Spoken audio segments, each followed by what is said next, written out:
साथियों, आज की क्लास में हम लोग संप्रेषण और अंतर्वैयक्तिक कौशल को तैयार करेंगे। जी हाँ, सीसेट में यह पूछा जाता है, आप लोगों को पता होगा। यदि एक भी बार आपने यूपीपीसीएस का पेपर दिया होगा, आप लोग जान रहे होंगे। तो यह कंटेंट जो है साथियों, आपको अन्यत्र कहीं नहीं मिलेगा और मुझे नहीं लगता है कि कहीं पर उपलब्ध होगा।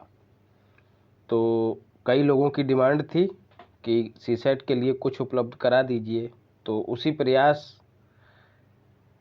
की कड़ी में जो है मैंने इसको सम्मिलित किया है। तो हम लोग अब तक यूपीपीसीएस या फिर एमपीपीसीएस या फिर अन्य जो स्टेट पीसीएस परीक्षाएं हैं, उनमें संप्रेषण और अंतर्वैयक्तिक कौशल से संबंधित जो भी सवाल पूछे गए हैं, उन सबको तैयार करेंगे। याद रहे, इन सवालों में ज़्यादा दिमाग नहीं लगाना है, एज इट इज रट लेना है। जैसे पहले पेपर में प्रश्नों का रिपीटेशन होता है, वैसे ही सेकंड पेपर में भी रिपीटेशन होता है। तो इस बात को ध्यान में रखते हुए हम लोग इसको तैयार करेंगे, ताकि यदि यहाँ से क्वेश्चन रिपीट हो जाए तो हम आराम से कर सकें। क्योंकि दोस्तों, कुछ लोगों के लिए लगता होगा कि सीसेट उनके लिए हलवा है, लेकिन कुछ लोगों के लिए हवा है। हलवा नहीं, हवा है। तो उन्हीं की मुश्किल को आसान करने के लिए यह एक छोटा सा प्रयास है। यदि सही लगे तो सराहिएगा। पहला सवाल, निम्नलिखित में से कौन उस कौशल को स्पष्ट करता है जो अंतःक्रिया एवं संप्रेषण को सुगम बनाता है? तो सही जवाब है सामाजिक कौशल। ठीक है, व्यक्तियों के बीच परस्पर अंतःक्रिया एवं संप्रेषण को सुगमता से करने की क्षमता या कौशल सामाजिक कौशल कहलाता है। तो विकल्प भी सही उत्तर है, 2017 में पूछा गया है। समानुभूति के लिए निम्नलिखित में से कौन सही है? समानुभूति और सहानुभूति दोनों समान हैं? जी नहीं साथियों। व्यक्ति में दूसरों की भावनाओं को समझना समानुभूति है, एकदम सही है साथियों। किसी दूसरे व्यक्ति की जगह पर खुद को रखकर और रियलाइज करना, वही समानुभूति है। और सहानुभूति साथियों, मतलब एकदम से कह देना कि मुझे सहानुभूति है। देखें इन्होंने कैसे स्पष्ट किया है। सहानुभूति में दुखी व्यक्ति अपने को जोड़ते हुए अपनी भी भावनाएं उस व्यक्ति तक प्रेषित कर देता है। मतलब उसकी समझता तो है दूसरे व्यक्ति की कि आपको क्या समस्या है, उसमें अपनी भी कुछ जोड़ देता है कि अरे ये समस्या है, तब तो ये भी दिक्कत हो रही होगी, तब तो वो भी दिक्कत हो रही होगी। तो इसको सहानुभूति कहते हैं। बाकी समानुभूति क्या है? दूसरे की भावनाओं या अनुभूतियों को समझने एवं उन्हें महसूस करने की क्षमता। मतलब उसकी जगह पर खुद को रखकर महसूस करने की क्षमता, जैसा अभी आपको बताया। तब विकल्प बी जो है सही उत्तर हो जाएगा।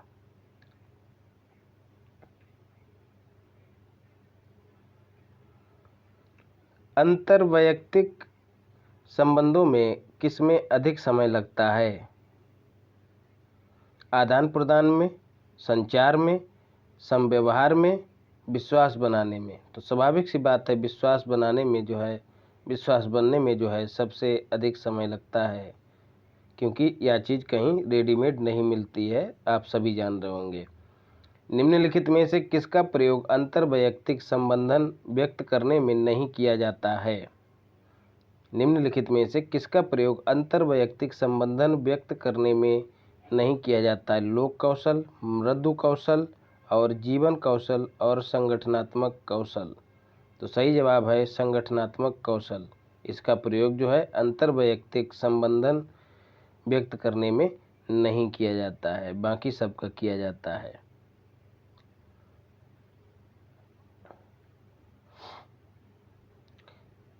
तथ्य सामग्री और निष्कर्ष के बीच मानसिक संयोजन कहलाता है। तथ्य सामग्री और निष्कर्ष के बीच मानसिक संयोजन कहलाता है क्या? स्पष्टीकरण, अनुमान लगाना, समझाना, प्रदीपन या प्रकाश डालना। क्या कहलाता है साथियों? अनुमान लगाना। तथ्य सामग्री और निष्कर्ष के बीच मानसिक संयोजन क्या कहलाता है? अनुमान लगाना। एकदम सही बात है साथियों। चीज़ें आपने आंकड़े इकट्ठे किए और निष्कर्ष निकालना है आपको, तो उसके बीच क्या किया जाएगा? अनुमान ही तो लगाया जाएगा। तो विकल्प बी सही उत्तर हो जाएगा। अपने सहयोगियों एवं अधीनस्थों के बीच संवाद स्थापित करने का सर्वोत्तम विकल्प क्या है? आवश्यकता अनुसार औपचारिक संवाद, या फिर स्पष्ट तथा ध्यानपूर्वक संवाद। यहाँ पर औपचारिक संवाद की बात की गई है साथियों। औपचारिक संवाद तो नहीं होगा साथियों। औपचारिक मतलब खाली खाना पूर्ति। अधीनस्थों के साथ इस तरह का संबंध करके तो घाटा हो जाएगा, दिक्कत आ जाएगी प्रशासन में। तो पहला तो सिरे से खारिज हो गया। दूसरा स्पष्ट तथा ध्यानपूर्वक संवाद, ये थोड़ा ठीक लगता है। अनौपचारिक अंतः संचार, प्रत्येक व्यक्ति को गंभीरता से समझना। तो साथियों इसमें जो है मुझे तो स्पष्ट और ध्यानपूर्वक संवाद भी सही लगता है। देखें क्या सी इन्होंने सही माना है। जी हाँ साथियों, यहाँ पर अनौपचारिक अंतः संचार की बात हुई है, इसलिए विकल्प सी जो है सही उत्तर है। अनौपचारिक संचार ऊर्ध्व तथा पार्श्व संचार की कमियों को दूर करता है। अनौपचारिक संचार का प्रयोग कर संगठन के उच्चाधिकारी अपने सहयोगियों एवं अधीनस्थों के बीच संवाद स्थापित कर सूचनाओं का आदान प्रदान करके समन्वय स्थापित कर सकते हैं। किसी व्यक्ति में दूसरों के साथ काम करने का सर्वाधिक महत्वपूर्ण अंतर्वैयक्तिक कौशल है। तो योग्यता। साथियों मार्च का करंट अफेयर्स जो है आपको तैयार करके दिया जा रहा है। अभी वो प्रोसेसिंग में है, इसलिए समय लग रहा है, लेकिन निश्चिंत रहिए, विश्वास रखिए, आपको उपलब्ध करा दिया जाएगा। इसके साथ ही साथियों आपको संस्कृति आईएएस का एक टेस्ट दिया है। संस्कृति आईएएस का एक टेस्ट दिया है, आज इकोनॉमी का सुबह में आया था, तो उस पर देखिए कैसा क्या है, फीडबैक दीजिए। और अगला टेस्ट जो है आपका साइंस का रहेगा। निम्नलिखित में से कौन अंतर्वैयक्तिक संबंधों के निर्माण में समस्या उत्पन्न कर सकता है? तदनुभूति, आग्रहिता, सांवैतिक परिपक्वता या शर्मीलापन। तो स्वाभाविक सी बात है, शर्मीलापन जो है अंतर्वैयक्तिक संबंधों के निर्माण में समस्या उत्पन्न कर सकता है। यह व्यक्ति के व्यक्तित्व के विकास में बाधा उत्पन्न भी करता है, शर्मीलापन। निम्नलिखित में से कौन असत्य है? अंतर्वैयक्तिक कौशल होते हैं अनुकरण द्वारा, सविराम दंड द्वारा और तादात्म्यकरण द्वारा, आत्मसात करने के द्वारा। तो डी वाला विकल्प सही नहीं है। अनुकरण द्वारा होते हैं अंतर्वैयक्तिक कौशल, सविराम दंड द्वारा भी होते हैं और तादात्म्यकरण द्वारा भी होते हैं। सविराम दंड द्वारा अंतर्वैयक्तिक कौशल विकसित नहीं होता है। साथियों इन लोगों ने गलत विकल्प डाल दिया है। विकल्प बी सही उत्तर है। सविराम दंड द्वारा अनुकरण द्वारा भी होता है, तादात्म्यकरण के द्वारा भी होता है और आत्मसात करने के द्वारा भी होता है। अंतर्वैयक्तिक कौशल में ही आते हैं ये सब। अंतर्वैयक्तिक कौशल में निम्नलिखित में से कौन सुसंगत नहीं है? सकारात्मक अभिवृत्ति, सहयोगियों के अभिप्राय पर संदेह, सुनने की तत्परता और संवेगों के प्रबंधन की योग्यता। तो सही विकल्प है, सहयोगियों के अभिप्राय पर संदेह करना जो है सुसंगत नहीं है। अंतर्वैयक्तिक कौशल में जो है सहयोगियों के अभिप्राय पर संदेह नहीं करना चाहिए। संबंधों की संरचना संबंधित है साथियों किससे? नियंत्रण से या संगठन से, नियोजन से या अभिप्रेरणा से। तो सही जवाब है अभिप्रेरणा से संबंधित है संबंधों की संरचना। अंतर्वैयक्तिक कौशल के लिए आवश्यक है व्यक्ति को अंग्रेजी, हिंदी तथा एक अन्य भारतीय भाषा का ज्ञान हो, व्यक्ति को अंग्रेजी तथा हिंदी भाषाओं का ज्ञान हो, व्यक्ति को किसी भाषा का ज्ञान हो, व्यक्ति किसी भी भाषा में प्रभावशाली ढंग से संप्रेषण कर सके। तो विकल्प डी ही साथियों सही उत्तर होना चाहिए। जी हाँ, विकल्प डी ही सही उत्तर होगा। निम्नलिखित कथनों पर विचार कीजिए और जवाब दीजिए। अंतर्वैयक्तिक व्यवहार अधिकांशतः आंतरिक आवश्यकताओं द्वारा प्रेरित होते हैं, क्योंकि कारण है लोग एक दूसरे से भी व्यवहार आगे बढ़ाते हैं। तो क्या है इसका उत्तर, देखते हैं। सही स्पष्टीकरण भी बताया है, तो विकल्प ए जो है सही उत्तर है इसका। अंतर्वैयक्तिक व्यवहार अधिकांशतः आंतरिक आवश्यकताओं द्वारा प्रेरित होते हैं। बिल्कुल साथियों, आप किसी के साथ व्यवहार तभी करते हैं जब आंतरिक रूप से कोई आवश्यकता होती है, फिर चाहे वो बात करने की आवश्यकता हो या फिर कोई और उसका कारण क्या होता है, लोग एक दूसरे से व्यवहार को आगे बढ़ाते हैं। जी हाँ, जैसे आपको किसी को प्रपोज करना है, मान लिया प्रपोज करना है, तो कहीं ना कहीं वो आपके अंदर की आवश्यकता है। तो जो आपका व्यवहार होगा, अंतर्वैयक्तिक मतलब एक व्यक्ति से दूसरे व्यक्ति तक, तो जो आपका व्यवहार होगा वो आपकी आवश्यकता के द्वारा ही तो तय हो रहा है। आपकी आवश्यकता है कि आप फलानी लड़की से जो है हेलो हाय करें, और कारण क्या है, क्योंकि आप व्यवहार को आगे बढ़ाना चाहते हैं। तो ए और आर दोनों सही हैं, कथन और कारण जो है कथन की व्याख्या करता है। उम्मीद करता हूँ अच्छे से समझे होंगे। अच्छे श्रोता बनने के लिए जो दो कौशल संबंधित हैं वे कौन से हैं? ध्यान देना तथा प्रतिपुष्टि प्रदान करना। अच्छे श्रोता बनने की बात हो रही है। ध्यान देना तथा जब आवश्यक हो तब अपनी अरुचि को छिपाना, ये तो नहीं ही होगा। ध्यान देना तथा दिए गए संदेश के प्रति उपयुक्त सूचकों से अनुक्रिया देना। एक समय में एक साथ कई संदेश सुनना तथा सकारात्मक समालोचना प्रदान करना, ये भी नहीं होना चाहिए साथियों, क्योंकि एक समय में कई संदेश सुन के जो है सकारात्मक समालोचना प्रदान करना कठिन कार्य हो जाएगा। तो इन्होंने क्या उत्तर माना है, ए। ध्यान देना तथा प्रतिपुष्टि प्रदान करना। याद रखिएगा साथियों, इसमें बहुत नज़दीक से विकल्प दिए गए हैं तो कन्फ्यूजन हो सकता है, इसलिए पहला वाला विकल्प जो है इसको रट जाइए। ध्यान देना तथा प्रतिपुष्टि करना जो है अच्छे श्रोता के दो कौशल हैं। मतलब ध्यान से आपने सुना और उसकी पुष्टि भी कर ली।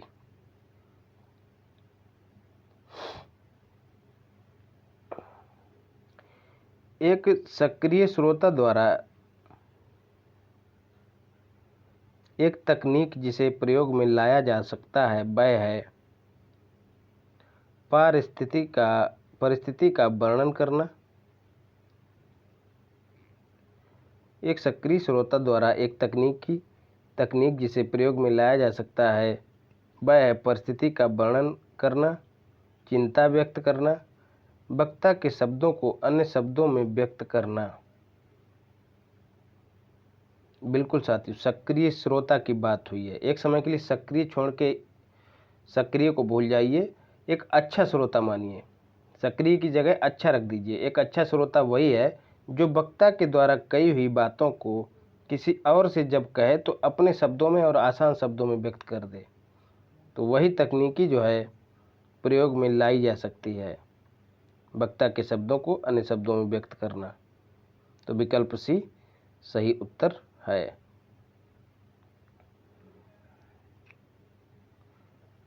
संदेश होता है साथियों, क्या है? एक सुस्पष्ट संकेत जो कोलाहल स्तर से ऊपर हो। एक अस्पष्ट संकेत, जी नहीं साथियों। एक गड्ढमड्ढ उद्दीपक, ये भी नहीं। उपरोक्त में से कोई नहीं। एक सुस्पष्ट संकेत होता है जो कोलाहल स्तर से मतलब शोर शराबे से ऊपर हो। संदेश का मतलब यही होता है, शांतिपूर्ण तरीके से सूचित कर देना। तो विकल्प ए सही उत्तर हो जाएगा।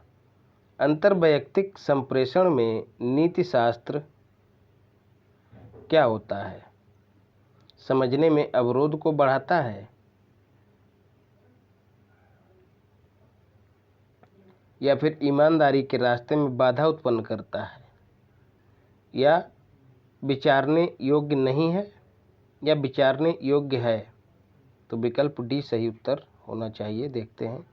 जी हाँ, विकल्प डी सही उत्तर है।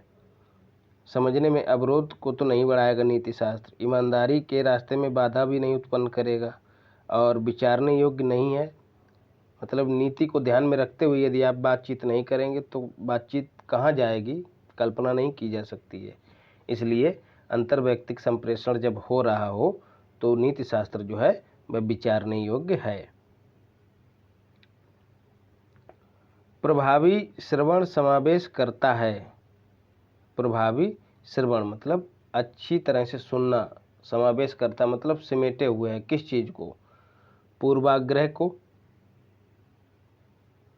विस्तृत समालोचना को, या असहमति के बिंदुओं को छानने का, या अपने संदेश की समझ की पुष्टिकरण का करता है समावेश। तो विकल्प डी सही उत्तर होगा, प्रभावी श्रवण। यदि कोई अच्छी तरह से सुनता है, देखिए साथी उसको रिपीट कर दिया गया है, तो वह व्यक्ति जो है अपने संदेश की समझ में पुष्टि कर लेगा, जो वक्ता कह रहा है बात उससे जो है पुष्टि कर लेगा। तो विकल्प डी सही उत्तर हो जाएगा। निम्नलिखित में से कौन सा कौशल किसी के साथ निकट मित्रता को बनाए रखने में सहायक होता है? चीज़ें उधार लेना, एकदम नहीं। स्वैच्छिक रूप से आवश्यकता पड़ने पर सहायता करना, शक्ति अभिप्रेरण या पार्टी में प्रसन्न रहना, ये भी नहीं होगा। स्वैच्छिक रूप से आवश्यकता पड़ने पर सहायता करना, तो अच्छा सवाल है, यही विकल्प सही होना चाहिए, बी। जी हाँ साथियों, बी वाला ही सही है। ये हम लोगों को आचरण में रखना भी चाहिए क्योंकि इससे हमारी मित्रता मजबूत रहेगी। फिर है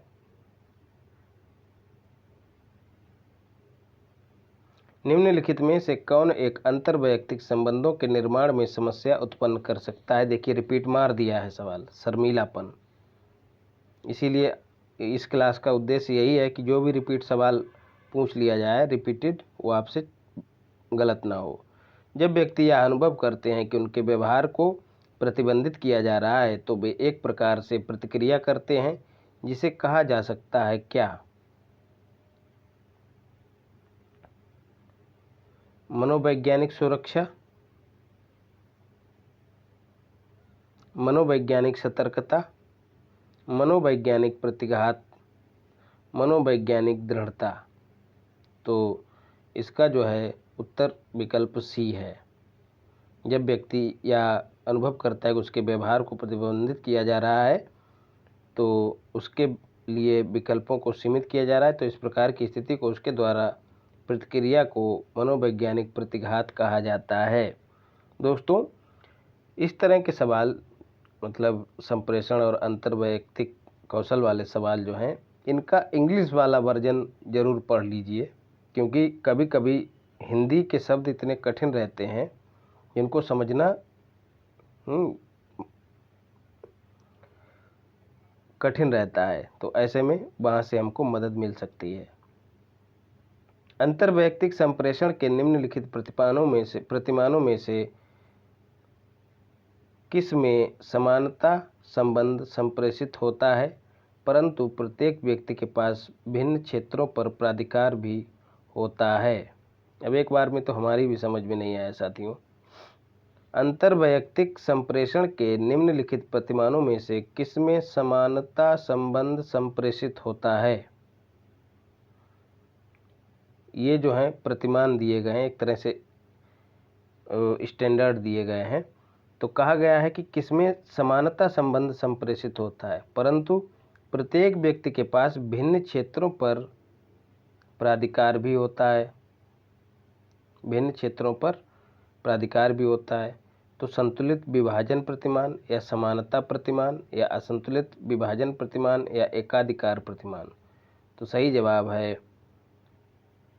संतुलित विभाजन प्रतिमान।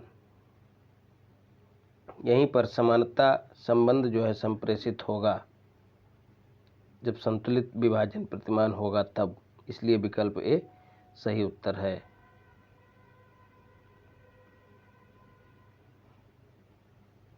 वरिष्ठ कनिष्ठ संबंध में वैयक्तिक या गैर वैयक्तिक सूचना का प्रकटन कहलाता है निकटता, सहभागिता, खुलापन या अनौपचारिकता। तो सही विकल्प है अनौपचारिकता। वरिष्ठ कनिष्ठ संबंध में वैयक्तिक या गैर वैयक्तिक सूचना का प्रकटन अनौपचारिक संचार, ग्रेप बाइन, ये भी टर्म याद कर लीजिएगा इंग्लिश वाला, अनौपचारिक संचार कहलाता है, जबकि आयोग ने इसका उत्तर खुलापन को माना है। तो अनौपचारिक संचार कभी समाप्त नहीं होता है। अगर हम इसे एक जगह दबाएंगे तो या दूसरी जगह पैदा हो जाएगा, अगर हम इसका एक स्रोत इससे काट दें तो दूसरे स्रोत पर चला जाता है। तो खैर आयोग ने जो माना है हम वही मानेंगे। तो खुलापन आप इसको मानिएगा। निम्नलिखित में से कौन सा एक अच्छी अनुशासन प्रणाली का सिद्धांत या अवयव नहीं है? उत्तरदायित्व निर्धारित करना, नियमों की जानकारी का होना, प्रत्येक घटना का पर्याप्त विवरण रखना, अनुशासनात्मक कार्यवाही के बारे में बता देना। तो विकल्प डी जो है सही उत्तर हो जाएगा। अच्छी अनुशासन प्रणाली में सिद्धांत जो है ये वाला शामिल नहीं है। अनुशासनात्मक कार्यवाही के बारे में बता देना। बाकी उत्तरदायित्व निर्धारित होना, नियमों की जानकारी होना और घटना का पर्याप्त विवरण होना भी अनुशासन प्रणाली के सिद्धांतों का हिस्सा है। हमारे जीवन में खेल का क्यों महत्व है? क्योंकि यह काम करने से छुटकारा देता है, क्योंकि यह मनोरंजन का अच्छा माध्यम है, क्योंकि इससे मित्रता बढ़ती है, क्योंकि इससे नियम पालन में सहायता मिलती है। तो 25 का जवाब हो जाएगा डी। निम्नलिखित में से कौन सा एक शब्द व्यक्तित्व गुण का संकेतक है? धनवान, प्रसिद्ध, अस्थिर चित्त और प्रभावशाली। तो आप लोग अपने विवेक के फायदोमीटर को लगा के जांचिए कहाँ पे सेट हो रहा है। प्रभावशाली पे सेट होगा। बच्चा सवाल है तो विकल्प बी सही उत्तर हो जाएगा। यदि इस तरह के सवाल रिपीट कर दिए तो आप निश्चित ही सही करके आएंगे। अंतर्वैयक्तिक भूमिकाएं, कथन और कारण दिया गया है।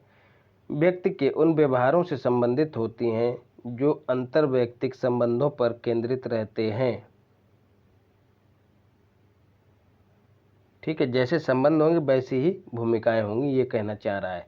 ऐसी भूमिकाएं अधिकार और संस्थिति से प्रत्यक्षता जुड़ी होती हैं। इसीलिए जो है अंतर्वैयक्तिक भूमिकाएं व्यक्ति के उन व्यवहारों से संबंधित होती हैं जो अंतर्वैयक्तिक संबंधों पर केंद्रित रहते हैं, क्योंकि ऐसी भूमिकाएं अधिकार और संस्कृति से प्रत्यक्षता जुड़ी होती हैं। तो कथन और कारण दोनों सही हैं और स्पष्टीकरण भी है उसका। निम्नलिखित में से कौन सी अंतर्वैयक्तिक भूमिका नहीं है? नाम मात्र का अध्यक्ष अंतर्वैयक्तिक भूमिका नहीं है की बात की गई है। नेता, संपर्क, मालिक या बॉस? ये सवाल तो हमारी भी समझ से परे है। मालिक कौन सी अंतर्वैयक्तिक भूमिका नहीं है? मालिक। बाकी संपर्क भी है, नेता और नाम मात्र का अध्यक्ष यह भी है। देखते हैं व्याख्या में क्या किया है। नाम मात्र का अध्यक्ष, नेता तथा संपर्क भूमिका 3 अंतर्वैयक्तिक भूमिकाएं हैं, जबकि मालिक अंतर्वैयक्तिक भूमिका नहीं है। जी हाँ साथियों, मालिक से आप सीधे संवाद नहीं कर सकते ना अंतर्वैयक्तिक, तो यही भूमिका इसकी नहीं रहेगी। बाकी संपर्क यदि किसी से किया जा रहा है तब भी अंतर्वैयक्तिक भूमिका हो जाएगी, नेता के साथ भी हो जाएगी, नाम मात्र का अध्यक्ष है तब उसके साथ भी हो जाएगी। तो इसी को आधार बना के विकल्प डी को जो है सही उत्तर माना गया है।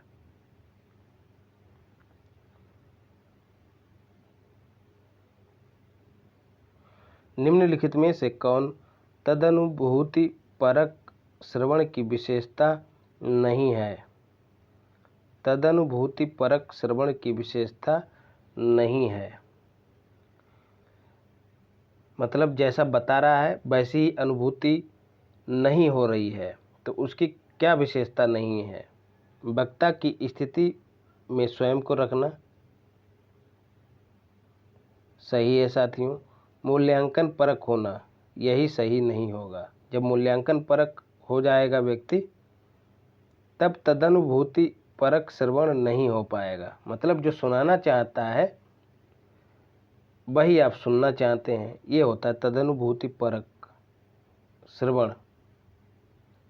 मतलब जो वक्ता कह रहा है वही आप सुनना चाह रहे हैं, वही सुनते भी हैं, तो फिर वहाँ मूल्यांकन कहाँ कर पाएंगे? वही आपको पसंद है और जब बात पसंद की आएगी तो वहाँ विवेक शून्य हो जाएगा, तो मूल्यांकन परक कहाँ हो पाएंगे? तो मूल्यांकन परक होना तदनुभूति परक श्रवण की विशेषता नहीं है।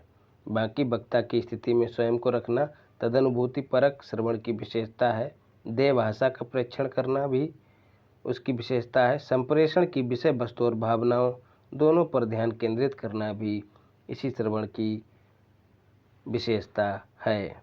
तो विकल्प बी सही उत्तर होगा। साथियों जो लोग नए हैं उनको बता दें कि टेलीग्राम चैनल है टारगेट करंट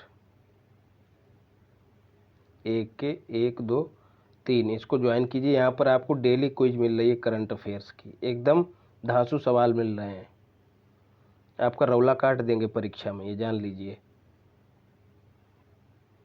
और एक बार विजिट जरूर करिए, देखिए कि स्तर क्या है, फिर ज्वाइन कीजिए और चैनल को सब्सक्राइब जरूर करिए। निम्नलिखित में से कौन दूसरों के साथ संबद्ध होने की आवश्यकता दर्शाता है? तो सम्मिलित होने की आवश्यकता रहेगी तभी तो आप दूसरों से संबद्ध हो पाएंगे। तो विकल्प ए सही उत्तर हो जाएगा। कथन और निष्कर्ष दिया गया है और बताना है। विद्यार्थी अपने अध्यापकों से अधिक प्रभावित होते हैं, कथन है। निष्कर्ष क्या कह रहा है? विद्यार्थी बौद्धिकता से प्रभावित होते हैं। विद्यार्थी अध्यापकों को अपना आदर्श मानते हैं। विद्यार्थियों का अधिकांश समय स्कूल में बीतता है। लेकिन साथियों बहुत से लोग स्कूल में पूरा समय बिताते हैं फिर भी बैल बने रहते हैं, तब हमको लगता है 3 वाला कथन सही नहीं होगा। जी हाँ साथियों, 3 वाला सही नहीं होगा। विद्यार्थियों से अध्यापक अधिक प्रभावित, मतलब विद्यार्थी अपने अध्यापकों से अधिक प्रभावी इसीलिए होते हैं क्योंकि विद्यार्थी बौद्धिकता से प्रभावित होते हैं उनकी, ठीक है। विद्यार्थी अध्यापकों को अपना आदर्श मान लेते हैं इसलिए प्रभावित होते हैं। बाकी ज़्यादा समय बिताने से कोई मतलब नहीं है, चपरासी भी स्कूल में बराबर ही समय बिताता है। खैर यहाँ पर विद्यार्थी की बात हो रही है, लेकिन वो जो बैल विद्यार्थी होते हैं मरखन्ने वाले वो भी पूरा समय बिताते हैं, कहाँ प्रभाव लेते हैं, उल्टा गरियाते हैं अध्यापकों को। तो कथन 1 और 2 सही हैं, तो विकल्प भी सही उत्तर हो जाएगा। वित्तीय व्यवस्था में प्रवीण व्यक्ति वह होता है जो अपने परिवार के व्यय से अधिक कमाने का प्रबंध करता है। निम्नलिखित में से कौन सा कथन उपयुक्त वाक्य से सबसे अधिक मिलता जुलता है? वित्तीय व्यवस्था की बात हो रही है साथियों, देखते हैं कौन कौन से कथन दिए गए हैं। व्यक्ति अपने सामर्थ्य से अधिक व्यय करने की चेष्टा करते हैं। मनुष्य को उतना ही कमाना चाहिए जितना व्यय के लिए जरूरी है। वित्तीय व्यवस्था में प्रवीण वह है जो अपना व्यक्तिगत वित्तीय प्रबंधन अच्छे तरह से करता है।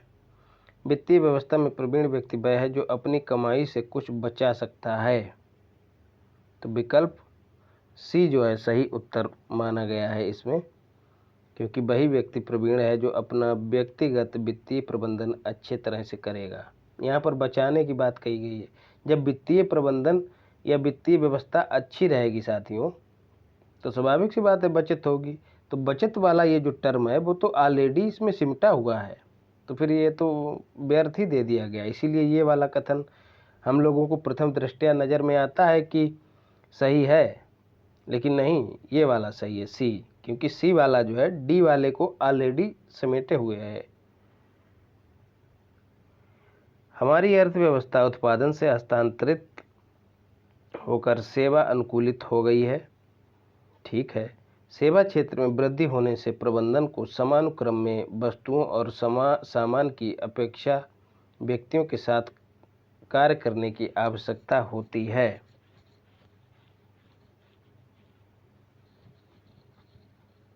बिल्कुल साथियों, श्रम बल बढ़ जाता है सेवा क्षेत्र में, तो प्रबंधक की मनोस्थिति संतुलित होनी चाहिए, या फिर भविष्य में जो है पारस्परिक व्यवहार का गुण कार्य क्षेत्र में अधिक महत्वपूर्ण हो जाएगा।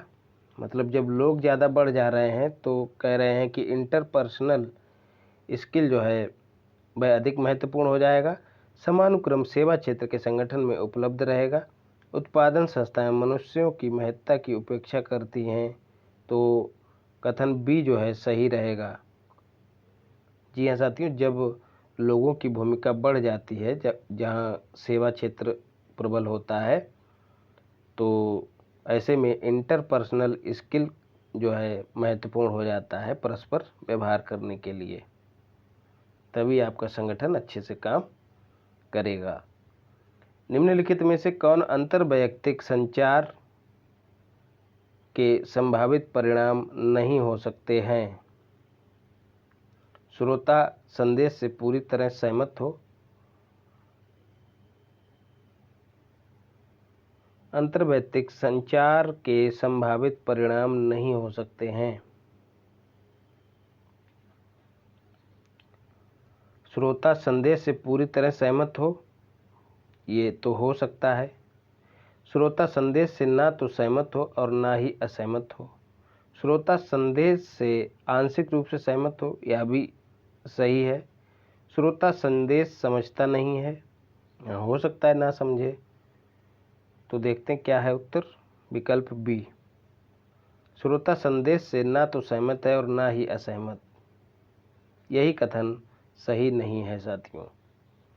बाकी श्रोता संदेश को समझे नहीं, या हो सकता है, लेकिन सहमत है और ना ही सहमत है और ना ही असहमत, ये तो कोई बात नहीं हुई, फिर तो संदेश का मतलब ही खत्म। तो विकल्प भी सही उत्तर हो जाएगा। तो साथियों, आज की क्लास में इतना ही रखते हैं। लगभग 33 मिनट की वीडियो हो गई है और इसको दूसरे हिस्से में हम लोग कंप्लीट कर लेंगे। पता तो लगे कि कैसा, मतलब कितने लोगों को पसंद आ रहा है, रुचिकर है कि नहीं है, लोगों को रुचि आ रही है या नहीं आ रही है, इसीलिए इसको बीच में छोड़ रहा हूँ। तो अपना अपना फीडबैक दीजिएगा, चैनल को सब्सक्राइब कीजिए, वीडियो को लाइक कीजिए और कमेंट में लिखिए जैसा भी आपका ओपिनियन हो। मिलते हैं अगली क्लास में। धन्यवाद।